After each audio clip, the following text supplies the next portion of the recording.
English translation 537th contact Saturday, the 3rd of March 2012, 14:32 hours.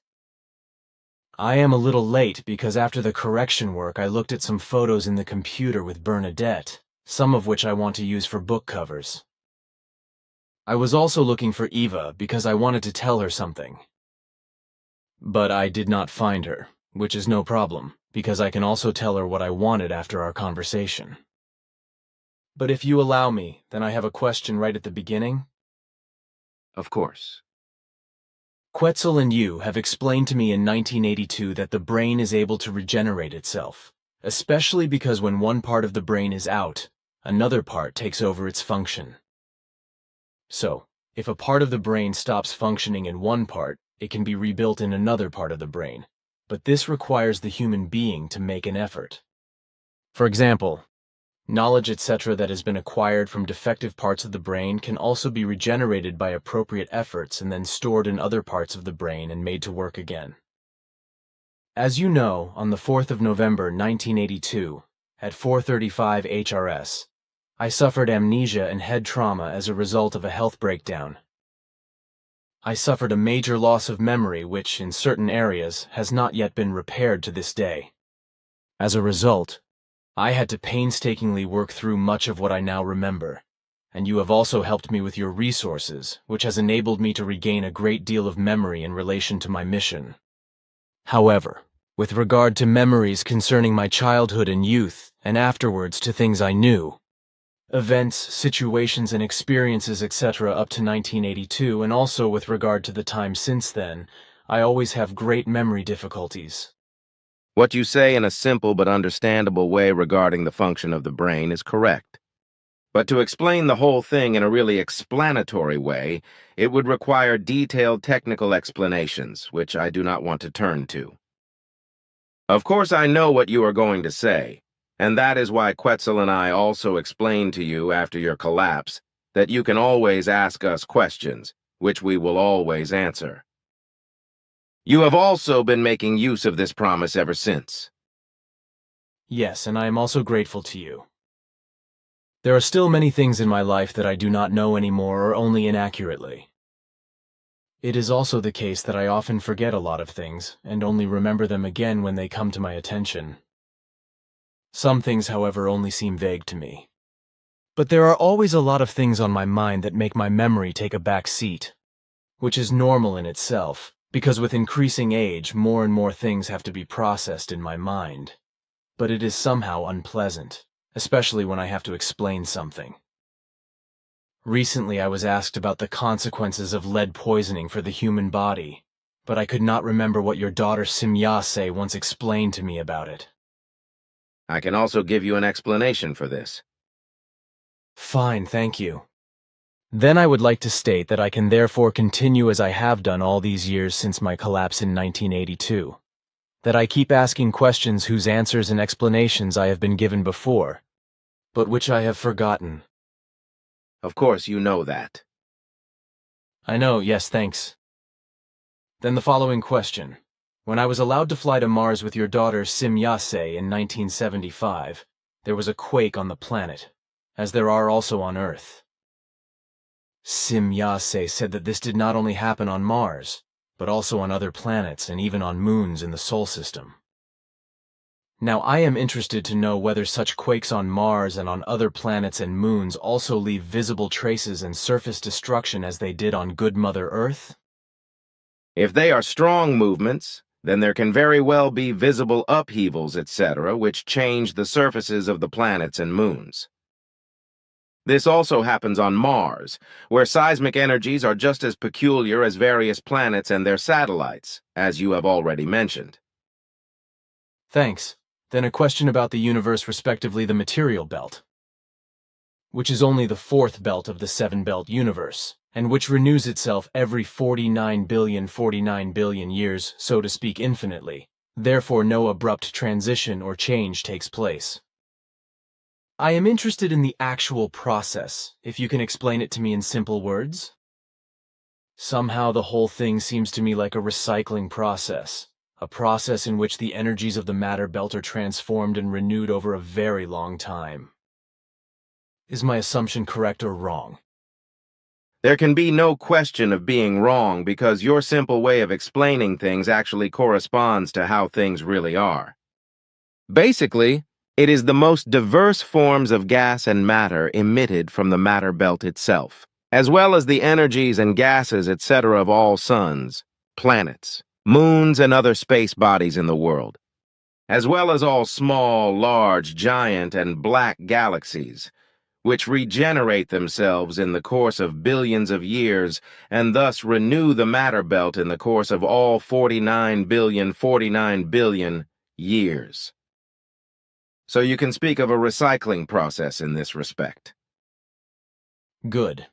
As you know, for decades in automobiles and working machines, etc., petrol engines were run on leaded petrol, but this has not been produced for years.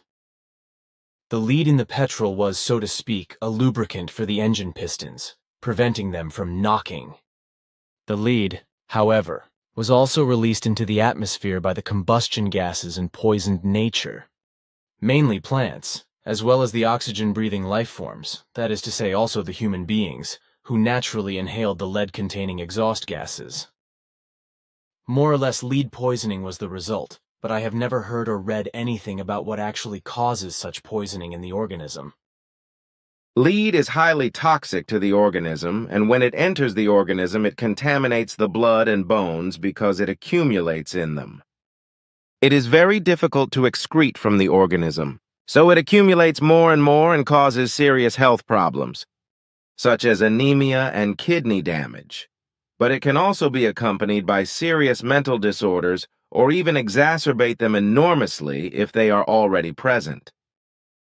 Lead in the body can also cause cancer, as well as malignant attacks on the nervous system, which is slowly destroyed.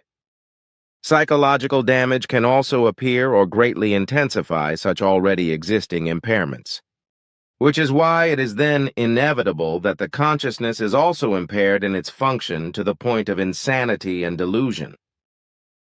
In the end, blatant personality disorders appear, which often and inevitably lead to an insane and confused world of thoughts and feelings, and thus to badly degenerating behavior.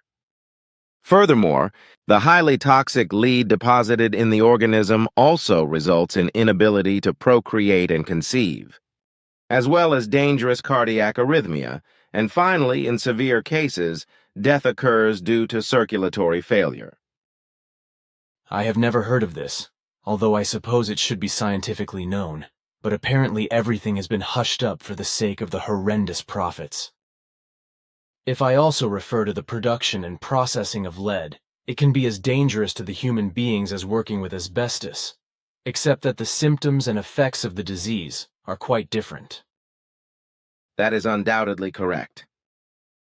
But now I would like to remind you that we discussed some time ago that the Nokodemion book would have to be revised and possibly supplemented. Bernadette asked me why I brought it up. The book is full of mistakes because it has been badly corrected. She also thinks that it should be revised and completed because of all the typos and so on. That is also my opinion, as we have already discussed. But it should be completed and printed again as soon as possible, as soon as Bernadette has finished the most important work.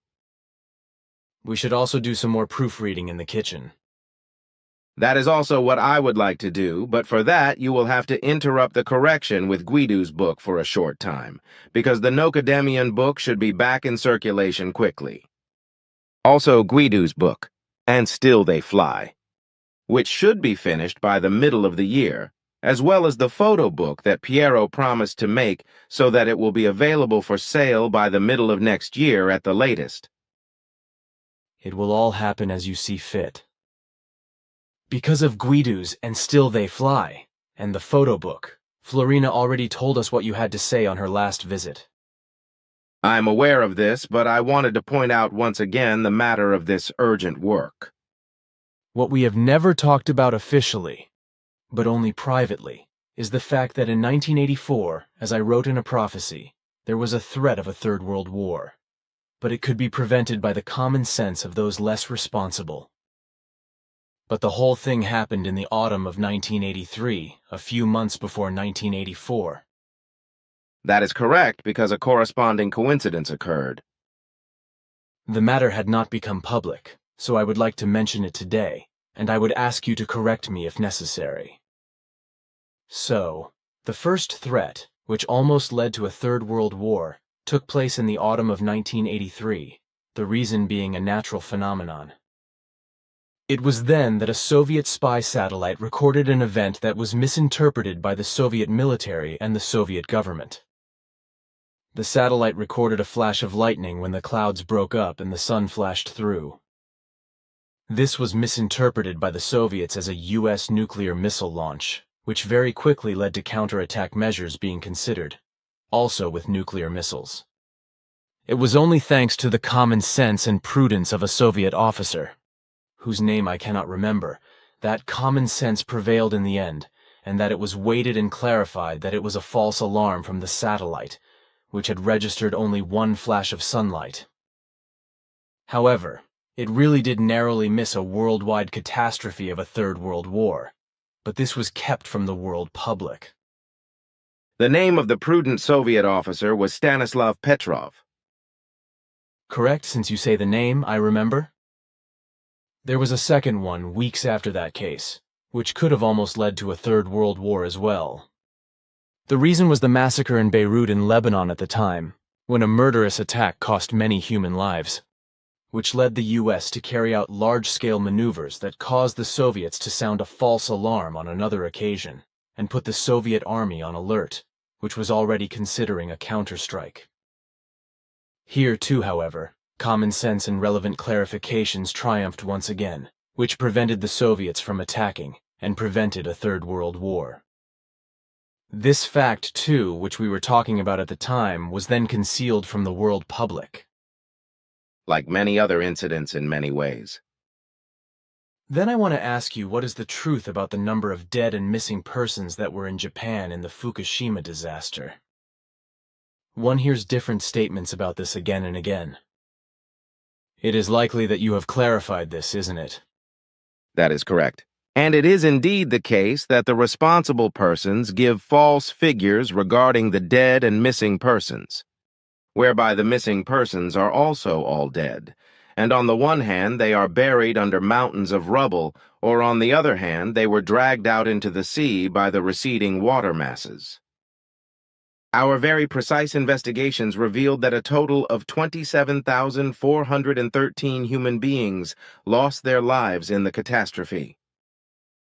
That is several thousand more than is generally acknowledged to be contradictory. Our investigations yielded unquestionable results. I do not doubt it either.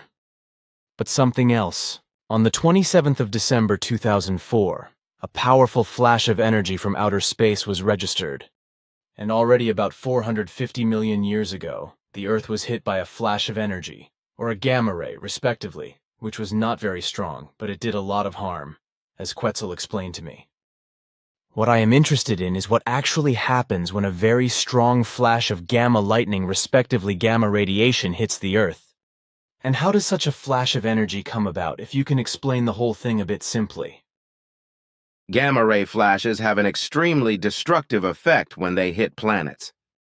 If, for example, the Earth were struck with the full energy of a gigantic flash of gamma radiation, the origin of which would be far less than 10 million light-years away, then the Earth's atmosphere, as well as all electrical and electronic equipment, would be completely destroyed and all life would be wiped out. The phenomena of such high-energy flashes, as you call them, have various causes. For example, gamma-ray bursts are caused by a nuclear collapse of massive suns, but also by the fusion of two neutron stars, or by the fusion of a neutron star with a black hole in an extragalactic star system. Interesting. But if Earth were really hit with the full force of such a gamma-ray burst, it would mean the end of humanity and all life. That would indeed be the case, but such a danger is small to estimate. Some time ago, we had a short conversation about geothermal power stations. What do you know about this, and whether serious work is being done on Earth to build such power stations? According to our observations, research is indeed being done on geothermal power stations, and they are also being built, but everything is actually still in small phases of research and beginnings.